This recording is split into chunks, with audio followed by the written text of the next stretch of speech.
I'm Dan Ridsdale, Head of Technology, Media, Telecoms at Edison, and today I'm joined by Tim Pullen, Chief Financial Officer at IQE, who've just reported their full year results. Tim, many thanks for coming in. Hi Dan, good to see you. So your full year results today, you saw record revenues and EBITDA up significantly on last year. Can you please just discuss the key drivers of this performance? So a really strong performance for IQE in 2020. We saw revenue growth of 27% year on year, and that was underpinned by growth in both of our key segments.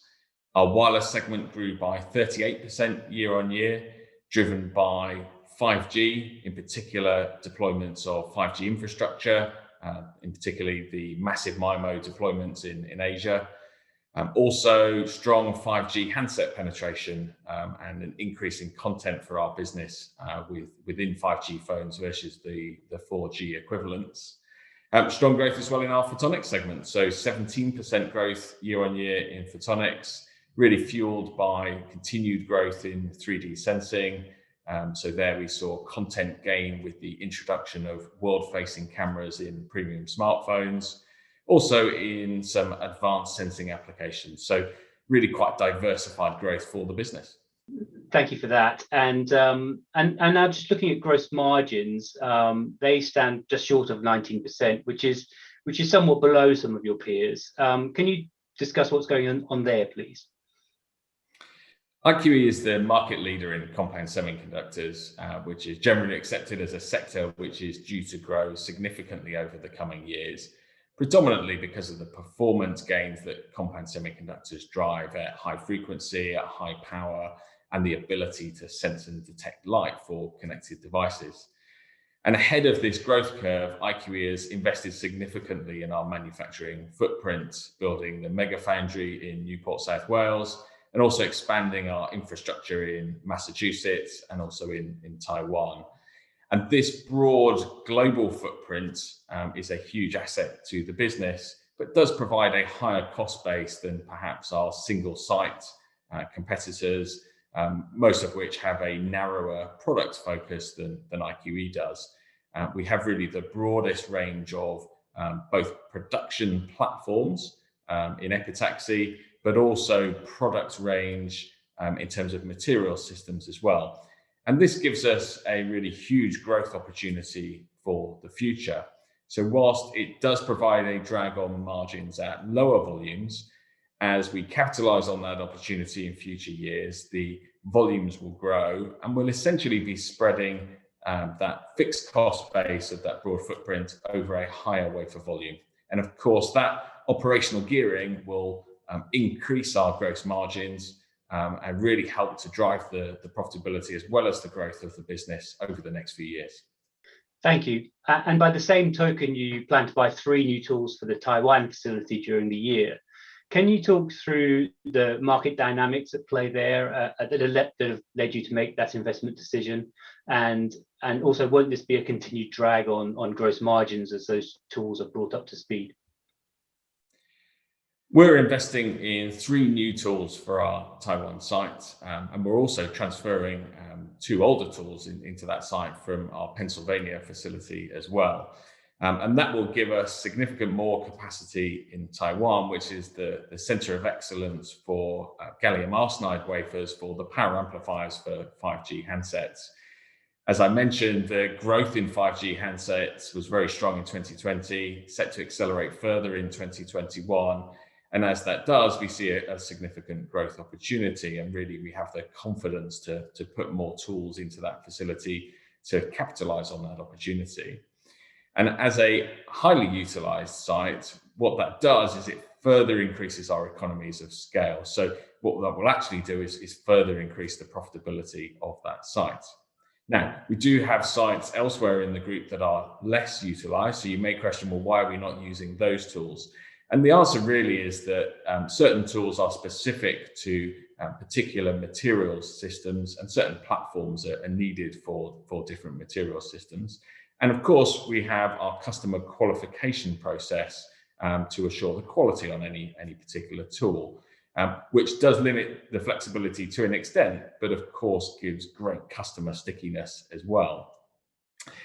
Now, key to increasing the utilization of those underutilized tools is going to be our new product introduction. And here we have an extensive range of technologies that are coming to market over the next few years. And again, it's this operational gearing point. As we bring those technologies to market in those underutilized sites, the levels of utilization will come up and profits will improve. Another factor that hit the numbers and looks set to drag on the comparative with last year is currency movements. So what is the situation there, and also what is your approach to hedging? IQE is a global business and we operate in three major continents. And whilst we report our figures in pound sterling as a British listed company, we earn most of our revenues in US dollars. And this gives us a translation effect when we're reporting. Now, from a hedging policy point of view, I implemented a new policy last year, which smooths us from a cash flow point of view. But of course, from a reporting point of view, you can't hedge, and therefore you will get from time to time an increase or decrease according to how the foreign exchange is working. But the important thing to look at is the constant currency growth. You also pointed to lower revenues in the first half for 5G infrastructure rollout. Doesn't that run somewhat counter to the 5G mega cycle that we've been hearing so much about? It's important, I think, to recognise that mega cycles aren't always exactly linear. Last year we saw deployment at pace, particularly in Asia, where significant numbers of massive MIMO base stations were deployed. But around the world, there are various factors that will influence how quickly countries and network operators adopt 5G. For example, the finalization of technical standards, equipment choices, even things like planning permission and government policy. I think it's certainly the case that looking forward in a post-COVID world, governments will want to push 5G as an infrastructure investment and one that really enables the world to operate in this globally, socially distanced world. But the path to that may not be linear, as I say. What is clear is that there will be a 5G wave, and key to that wave will be both massive MIMO deployments that, of course, create that high capacity, high speed network that will enable 5G, leading eventually to densification of networks, millimeter wave, and so on, and the creation of true low latency networks that enable all manner of connected devices. Now, key to those deployments is our material, gallium nitride. And gallium nitride is superior to previous technologies in 3 and 4G because it enables operation at very high frequencies at very power efficient ranges. And so we're very confident, given that when there was volume occurring, such as in 2020, we were able to take market share within our key supply chain. And so when we look forward, whilst we can't predict the exact timing of the ramp, we're confident that there will be significant revenues to come for our gallium nitride business. So in terms of the overall shape of the business and the outlook for IQE, how do you feel the business is placed both in the near term and longer term future? At the leading edge of technology, sometimes the shape of the growth curve can be difficult to predict. But in recent years, we've invested significantly in capacity, and really we have an unrivaled set of expertise across our intellectual property portfolio, our current products, and our future product pipeline. So we've really never been better positioned to capitalize on the growth opportunity. And that opportunity is set to expand many times in the coming years as demand for compound semiconductors increases. So whilst the path to success may not be linear, I'm very confident that IQE will maintain our market-leading position within compound semiconductors. Perfect. Tim, thanks very much for coming in. Thanks, Dan.